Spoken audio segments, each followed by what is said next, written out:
예레미야 19장 1절에서 15절 말씀, 그 항아리를 깨뜨리고.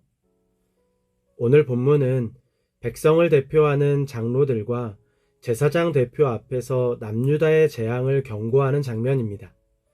하나님께서 예레미야에게 말씀하십니다. 너는 토기장이를 찾아가서 항아리를 하나 산 다음에 백성을 대표하는 장로 몇 사람과 나이든 제사장 몇 사람을 데리고 하시드문 어기 곁에 있는 흰놈의 아들 골짜기로 나아가서 내가 너에게 일러주는 말을 거기에서 선포하여라.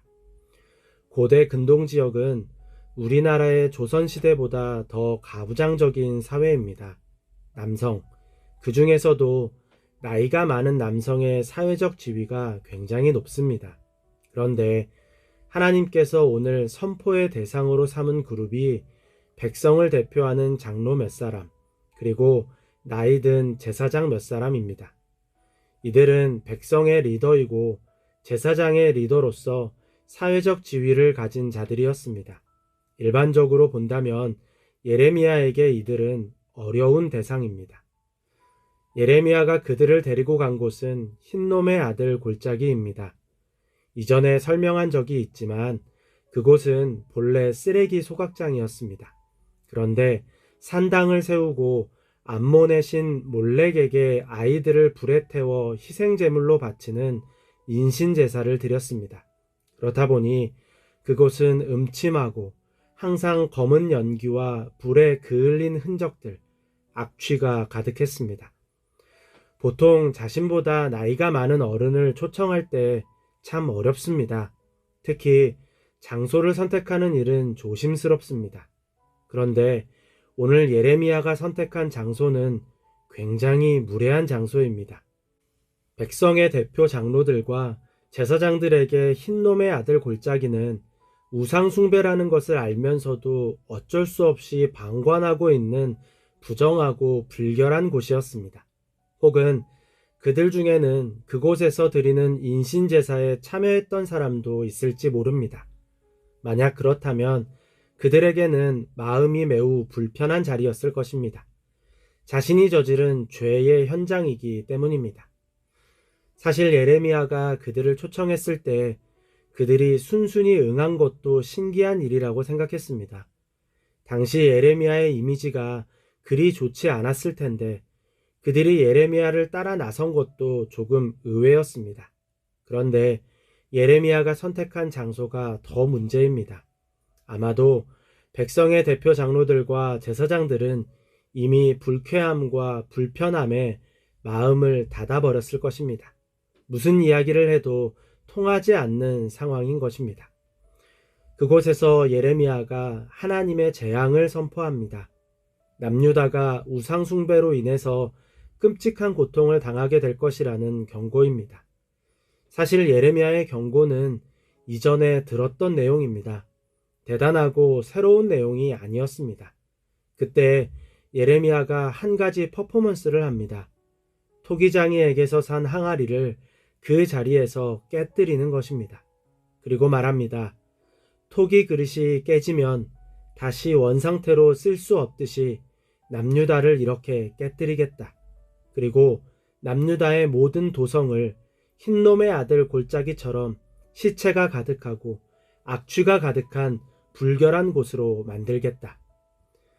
예레미야의 경고를 들은 사람들의 반응은 어땠을까요? 어떤 이들은 흥분하고 어떤 이들은 분노했을 것입니다. 어떤 이들은 그의 말을 무시하고 어떤 이들은 죽일 계획을 세웠을 것입니다. 그들의 반응은 충분히 예상 가능한 것이었습니다. 예레미야 역시 이러한 결과를 예상하지 못한 것은 아니었을 것입니다. 물론 하나님을 신뢰함으로 그들이 변하기를 원하지만 그러한 일이 쉽게 일어나지 않을 것은 이미 알고 있습니다. 오히려 원수의 공격이 더 심해질 건 역시 알고 있습니다. 사실 이들은 처음부터 예레미야의 경고를 듣고 싶지 않았을 것입니다. 그들은 이미 마음을 닫은 사람들, 어려운 사람들이었습니다. 나를 공격하는 사람 앞에서 하나님의 말씀을 전하는 것은 참 어렵습니다. 말 하나하나가 다시 꼬투리가 되어서 돌아올 것을 알기에 불편함이 큽니다.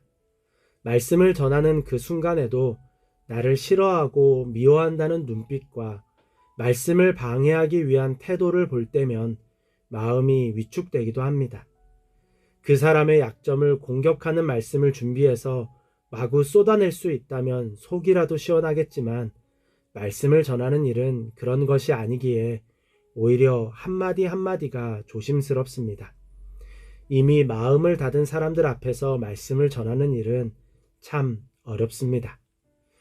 마음을 닫은 사람들을 만나는 일은 목회자보다 성도님들이 더 많은 것 같습니다. 주변에 예수님의 옛자만 말해도 경기를 일으키고 자리를 피하는 분들이 있을 것입니다. 어쩌면 가까운 가족 중에, 직장 동료 중에, 친구 중에 그러한 사람들이 있을지 모릅니다. 안타깝게도 교회 안에도 그런 사람이 있을지 모릅니다. 제가 들었던 가장 아이러니한 말은 어떻게 교회에서 예수님만 이야기합니까? 였습니다. 교회에 다녀도 마음이 다칠 수 있습니다. 그러한 사람들에게 굳이 말씀을 전해야 할까요? 괜히 긁어 부스럼을 만드는 것은 아닐까요? 오랜 시간 불신자 가족, 불신자 친구를 위해 기도하고 틈틈이 말씀을 전하며 힘겨워하는 분들을 볼 때마다 참 마음이 어렵습니다. 그럼에도 하나님께서 주시는 사명감을 가지고 계속해서 말씀을 전하시는 것을 보면 참 존경스럽습니다. 이미 마음을 닫은 사람들에게 어떻게 하나님의 말씀을 전할 수 있을까요? 항아리를 깨뜨리는 것입니다. 항아리를 깨뜨리면 다시 쓸 수 없다는 것은 당연한 말입니다. 그런데 그 당연한 말이 하나님의 메시지가 됩니다. 마음을 닫은 사람들에게 말씀을 전하는 방법은 여러분의 일상을 만드시는 하나님입니다. 삶이 계속해서 내리막길을 걸음에도 불구하고 오늘 웃으며 하루를 살 수 있게 하신 하나님. 어떻게 하루하루를 버티며 사냐고 묻는 사람에게 오히려 안부를 묻고 웃음을 주고 기도해 줄 수 있게 하신 하나님. 서로의 아픔을 보며 기도의 제목을 나누게 하신 하나님.